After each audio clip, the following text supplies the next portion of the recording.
अशाधाम आश्रम में प्रभु यीशु के पुनः जीवित होने का मनाया ईस्टर पर्व।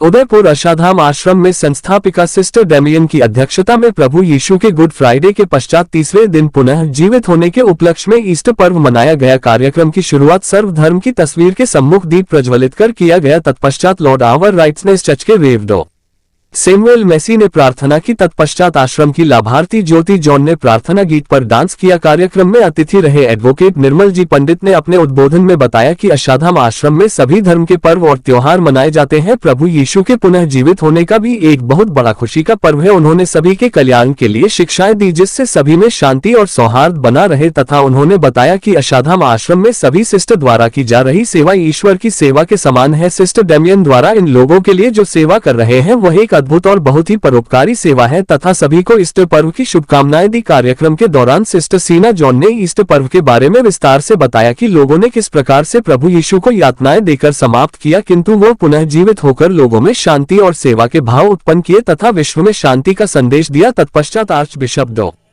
प्रिंस ओलिवर की तरफ से रेव डॉक्टर सिमुएल ने अपने साथी रेव एशेबान ओलिवर के साथ ईस्टर पर्व पर गीत प्रस्तुत किया तथा आश्रम में निवासरत विमंदित लोगों के लिए भोजन की व्यवस्था की। संस्थापिका सिस्टर डेमियन ने अपने संबोधन में सभी आश्रमवासियों, स्टाफ और मेहमानों को ईस्टर पर्व की शुभकामनाएं देते हुए सेवा भावना से कार्य करने का आह्वान किया और बताया कि निस्सहाय लोगों की सेवा ही सबसे बड़ा धर्म है। कार्यक्रम के अंत में श्रीमती वीना पुरबिया और सिस्टर एंजेला रानी ने धन्यवाद दिया। कार्यक्रम का संचालन मोहन गिरी गोस्वामी द्वारा किया गया। अवसर पर यहाँ उपस्थित सबों को विशेष रूप से लॉर्ड आवर राइटियसनेस के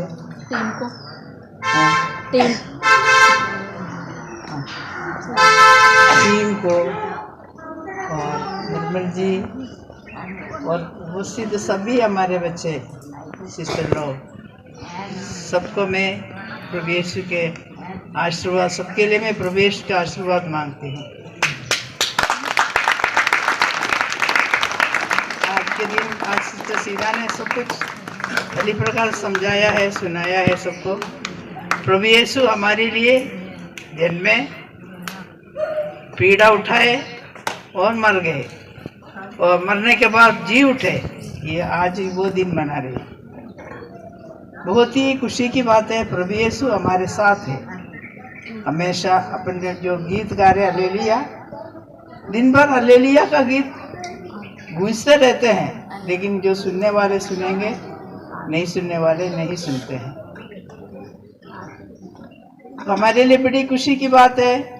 प्रभु यीशु हमारे साथ है और हम सबको प्यार करें और प्रभु यीशु ने सबके लिए अपना जीवन बिताया, मर गया। इसी प्रकार हम भी अपने जीवन में दूसरों के लिए जगह दें, दूसरों को सुख दुख में उनके साथ रहने के लिए कोशिश करना है। और मैं मोहन जी को बहुत बहुत धन्यवाद देती हूँ। हर एक फंक्शन पर 4 चांद लगाने वाले हमारा मोहन जी को मैं बहुत बहुत धन्यवाद देती हूँ।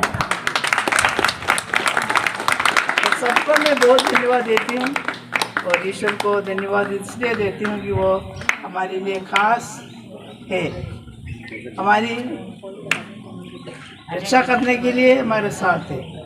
तो हम हमेशा खुश रहें, दुनिया में चाहे कुछ भी हो जाए लेकिन ईश्वर हमारे साथ है। तो हम लोग किसी से डरने की ज़रूरत नहीं, मौत से भी डरने की ज़रूरत नहीं क्योंकि मौत के बाद भी हम जी उठ रहेंगे। ईश्वर ने बताया, करकर दिखाया। थैंक यू सब। मेरे लिए क्या कुछ ना किया,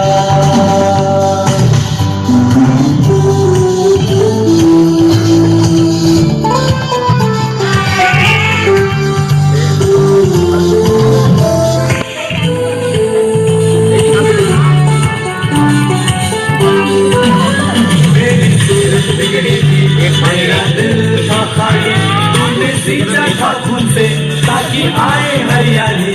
मेरी सूरत बिगड़ी थी, मेरा दिल था खाली, तूने सींचा था फूल ताकि आए हरियाली। ना बोलूं फिर मैं तेरी जय जयकार, ना बोलूं फिर मैं तेरी जय जयकार। के इस महान पवित्र त्यौहार पर आप सभी को बधाई देता हूं और शुभकामनाएं देता हूं और पवित्र बाइबल को प्रणाम करता हूं। और सैमुअल सर, आपकी जो टीम ये आई है और आप आए हैं और वास्तव में आप जब प्रार्थना कर रहे थे मुझे लग रहा था कि हम कहीं दूसरी ही जगह पे चले गए हैं। बहुत ही दिल से आपने प्रार्थना की और इसके लिए मैं आपको बहुत धन्यवाद देता हूँ, क्योंकि बिना मतलब म्यूजिक के और बिना किसी किताब के और आप इतनी अच्छी प्रार्थना कर रहे थे, वो दिल से आपकी आवाज़ थी। निश्चित रूप से भगवान सुनेगा और आपकी प्रार्थना पूरी होगी और हम सब लाभान्वित होंगे। और मैं सिस्टर डेमन को बहुत धन्यवाद देता हूँ कि सिस्टर इस तरह से आप छोटे मोटे कार्यक्रम कर देते हैं। एक दिन पहले तक तो पता ही नहीं होता है कल क्या हो रहा है और सवेरे देखो आप इतनी अच्छी प्रिपरेशन हो जाती है और कार्यक्रम तो करना आसाधाम के लिए एक बहुत छोटी सी बात हो गई। आए दिन अच्छे अच्छे कार्यक्रम कर लेते हैं।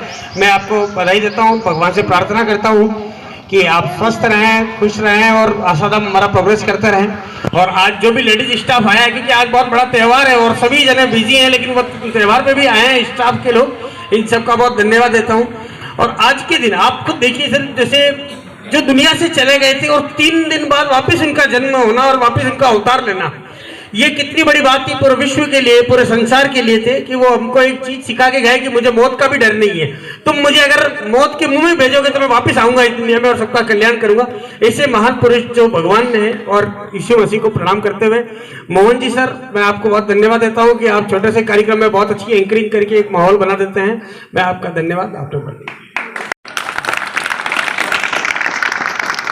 अभी ये कई लोगों का विचार है ये क्या है ना, शायद नहीं जानते हैं। तो ये है प्रभु यीशु के जीवित होने का दिन।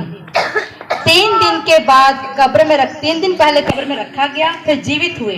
तो उसकी खुशी हम मनाते हैं, बांटते हैं, एक दूसरे को संदेश देते हैं कि प्रभु यीशु जीवित हो गए हैं। वो आज भी जीवित हैं, हमारे साथ हैं। हम जो सिस्टर लोग हैं, जो सन्यासी हैं, जो उनका अनुसरण कर रहे हैं, हम किसी और को देखकर नहीं आते हैं, केवल प्रभु यीशु को देखकर हम लोग आए हैं। उनके पद चिन्ह पर हम आगे बढ़ रहे हैं। ये आपने देखा होगा, इधर साइड में लिखा है प्रार्थना और उपवास। प्रभु यीशु का जन्म हुआ 25 दिसंबर को, सब जानते हैं।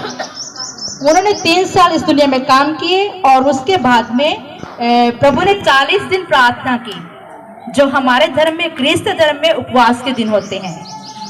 उपवास करते हैं, प्रार्थना करते हैं, तपस्या करते हैं। प्रभु यीशु भी 40 दिन तक जंगल में जाकर प्रार्थना किया, एक बूंद पानी तक नहीं पिया, पिता से प्रार्थना किया। उसके बाद में कुछ और घटनाएं होती हैं, तो प्रभु को पकड़वा देते हैं, दुश्मनों के हाथों में दे देते हैं। तब उनकी दशा ऐसी होती है, दुख, भोग और प्यार। जो उपवास और प्रार्थना के बाद में दुख और प्यार, उन्होंने हमारे लिए कि हमको पापों से मुक्ति मिले, हम लोग बुराई से जीत पा सके। जो बुराई के कारण, पाप के कारण जिसका हमको दुख भोगना है, एक इंसान को जो सजा मिलनी है, उससे हमको छुटकारा देने के लिए उन्होंने स्वयं दुख भोगा हमारे प्यार के लिए, क्योंकि उनका प्यार इतना था सभी धर्मों के लिए। बाइबल में कहीं भी लिखा हुआ नहीं है कि प्रभु क्रिस्तियों के लिए आए, तो उसमें लिखा है कि प्रभु यीशु पूरे संसार के लिए आए। वो संसार की ज्योति है, संसार को बचाने के लिए, सबको मुक्ति करने के लिए पाप से वो आए हैं।